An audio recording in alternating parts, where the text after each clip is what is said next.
He took everything from me, she thought, her eyes narrowing. I will take everything from him.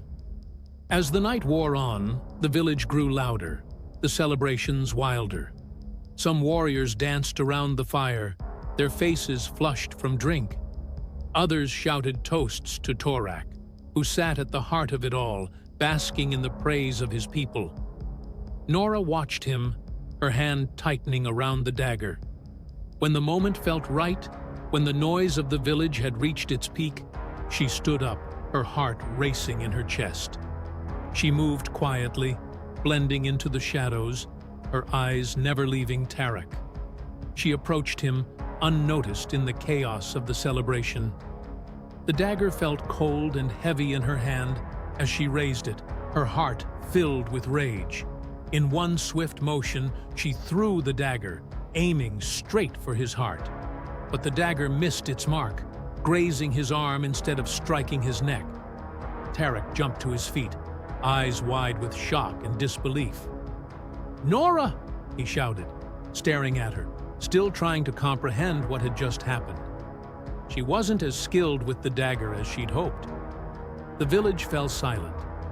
Every head turned toward Nora, and the air grew thick with tension. The warriors who had been laughing and celebrating only moments before now stood frozen, their faces darkening with anger. "She tried to kill him," one of them shouted, his voice filled with fury. "She's betrayed us," another warrior cried, pointing an accusing finger at her. The villagers, who had been cheering for Torak only minutes ago, now surged forward, their faces contorted with rage. "Kill her!" they shouted. "She tried to kill our hero!"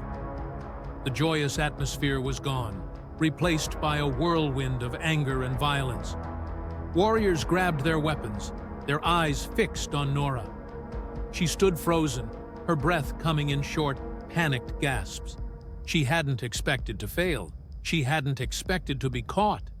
And now, the entire village wanted her dead. Tarak, still clutching his bleeding arm, looked at her with a mixture of shock and pain.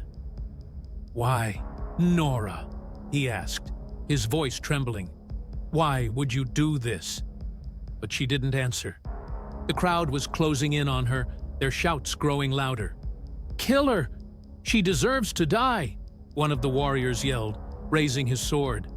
The villagers were seething with rage, their bloodlust palpable. Nora's heart raced as she looked around, surrounded by faces filled with hatred. She knew she had to act quickly, or she wouldn't make it out alive.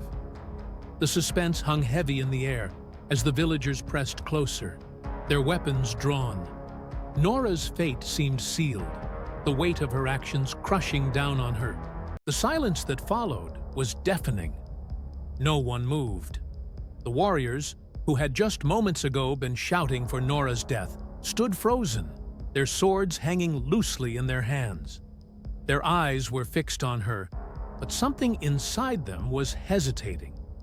She had tried to kill their hero, their protector, but she had also saved their lives, tended to their wounds, and shown them care they had never known.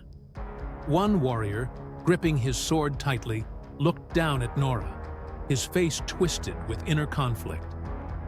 "I can't do it," he muttered under his breath, lowering his weapon. Another stepped forward, his face flushed with confusion. "She healed my wounds when no one else could," he said, his voice heavy with emotion. "I won't be the one to strike her." The crowd murmured, their voices rising in a mixture of love and anger. "She saved us," one of the women whispered. "But she tried to kill Tarak," another cried, her voice cracking with the weight of the situation. The tribe was torn, their loyalty to Tarak clashing with the deep bond they had formed with Nora. She had helped so many of them over the past weeks, treating their wounds with a gentleness and care they had never experienced before. For a tribe known for its ruthlessness, for its cruelty to outsiders, Nora had been a strange light in the darkness. She had become more than just a healer. She had become family. The warriors, hardened by years of battle, felt something unfamiliar in their hearts. Love, compassion. How could they lift their swords against someone who had shown them nothing but kindness? One of the older warriors, his face marked with scars from countless battles, stepped forward. "She's saved my life more than once," he said, his voice gruff but filled with emotion. "I cannot bring myself to harm her." Others began to nod, murmurs of agreement spreading through the crowd. "I won't strike her either," another warrior said, lowering his weapon. "She's more valuable to us alive than dead. She's healed every one of us in some way." One by one, the warriors began to voice their refusal. Even the fiercest among them, known for their brutality, couldn't bring themselves to act.